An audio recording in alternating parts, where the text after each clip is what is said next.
On a souvent cette image, hein, un QI élevé, c'est un peu le ticket d'or pour une vie sans souci. Un super pouvoir qui aplatit toutes les difficultés. Mais et si c'était surtout un mythe? Si en fait, derrière cette façade de facilité, il y avait des combats, des luttes silencieuses que presque personne ne voit, c'est exactement ça qu'on va aller voir de plus près. Et voilà, le grand écart est posé. D'un côté, on a l'attente, la réussite facile, presque évidente, et de l'autre, la réalité. Un monde intérieur, souvent rempli de doutes, de luttes émotionnelles et sociales.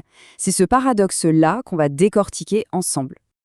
Alors, pour commencer, on va s'attaquer à ce mythe, cette idée que l'intelligence, c'est comme un mode facile pour la vie. En fait, cette croyance, elle est assez simple, non? On se dit, quelqu'un qui résout les problèmes vite, il réussit, c'est logique. Point. Sauf que ça, c'est oublier un détail, mais un détail essentiel, tout ce qui se passe à l'intérieur, dans ce cerveau qui, lui, ne s'arrête jamais. Ok, laissons un peu le mythe de côté et penchons-nous sur la réalité. Et cette réalité, elle commence justement là, avec cet esprit hyperactif, ce moteur interne qui tourne et qui, bien souvent, refuse de s'étendre. Imaginez un peu, un esprit qui ne se met jamais sur pause, jamais. Chaque mot, chaque situation, chaque émotion, tout est rejoué en boucle, analysé dans les moindres détails. Là où la plupart des gens, avancent, passent à autre chose, cet esprit-là, lui, il peut rester bloqué. Il rembobine le film, encore et encore. Ça a même un nom en psychologie, la paralysie par l'analyse. Et c'est un piège, un vrai piège. Parce que, paradoxalement, trop penser n'aide pas à décider. Au contraire, ça bloque tout. On se met à peser chaque option, chaque micro-conséquence possible, et au final, on est paralysé, on ne fait plus rien. Et comme si cette analyse constante ne suffisait pas, il faut ajouter une autre couche, une pression interne immense. La barre est placée tellement haut que la moindre petite imperfection n'est pas vue comme une erreur. Non, c'est un échec complet. Attention, on ne parle pas juste de vouloir bien faire les choses. C'est bien plus profond et bien plus toxique que ça. On parle de perfectionnisme mésadapté. C'est une quête d'absolu qui ne s'arrête jamais, qui épuise et qui ne laisse derrière elle qu'un sentiment constant de n'être jamais à la hauteur. Et la procrastination dans tout ça, souvent on voit ça comme de la paresse. Mais et si c'était tout l'inverse? L'idée, elle est là, un cerveau qui a besoin de complexité, qui carbure au défi, face à des tâches routinières, il s'ennuie. Et cet ennui, il n'est pas juste un peu désagréable. Non, il devient paralysant. Il tue la motivation. Il y a aussi cette curiosité insatiable, ce besoin de tout questionner. L'autorité, les traditions, ses propres croyances, tout y passe. C'est un moteur incroyable pour créer, pour innover, c'est sûr. Mais ça a un coût, parce que quand on questionne tout, on se retrouve vite un peu en décalage. En décalage avec un monde qui, soyons honnêtes, préfère souvent le confort des réponses simples à l'inconfort des questions compliquées. Alors maintenant qu'on a vu ce monde intérieur très riche, voyons ce qui se passe quand il entre en contact, ou plutôt en collision avec le monde extérieur. Il y a ce besoin, presque viscéral, de connexion profonde, de vraies conversations qui ont du sens. Alors imaginez la frustration quand on se retrouve au milieu de conversations banales, le fameux small talk. Ça peut créer un sentiment d'isolement terrible.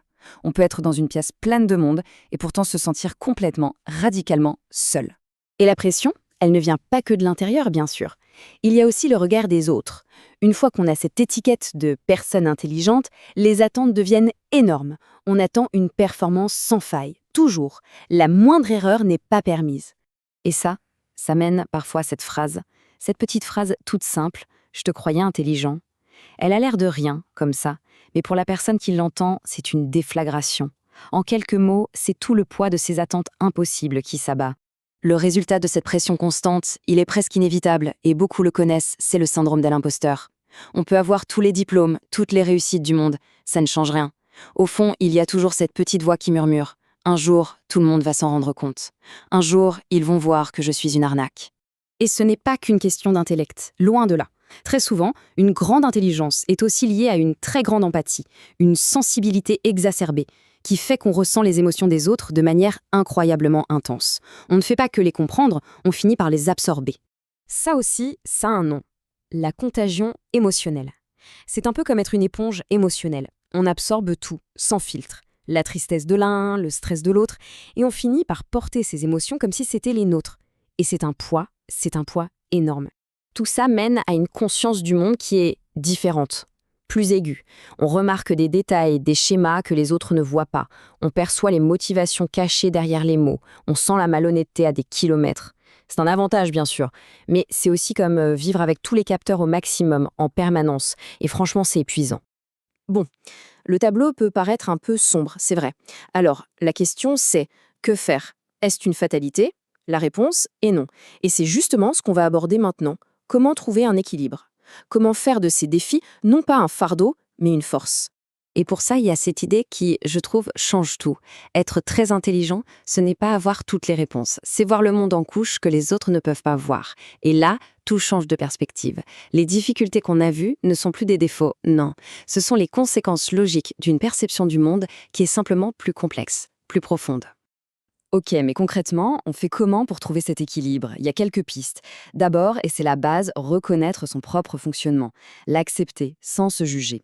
Ensuite, apprendre à poser des limites, des frontières saines, surtout émotionnellement, pour arrêter d'être cette fameuse éponge. Et enfin, peut-être arrêter de vouloir se connecter avec tout le monde et plutôt se concentrer sur quelques relations, mais des relations vraiment, vraiment profondes. Et on va terminer avec cette question qui finalement résume tout.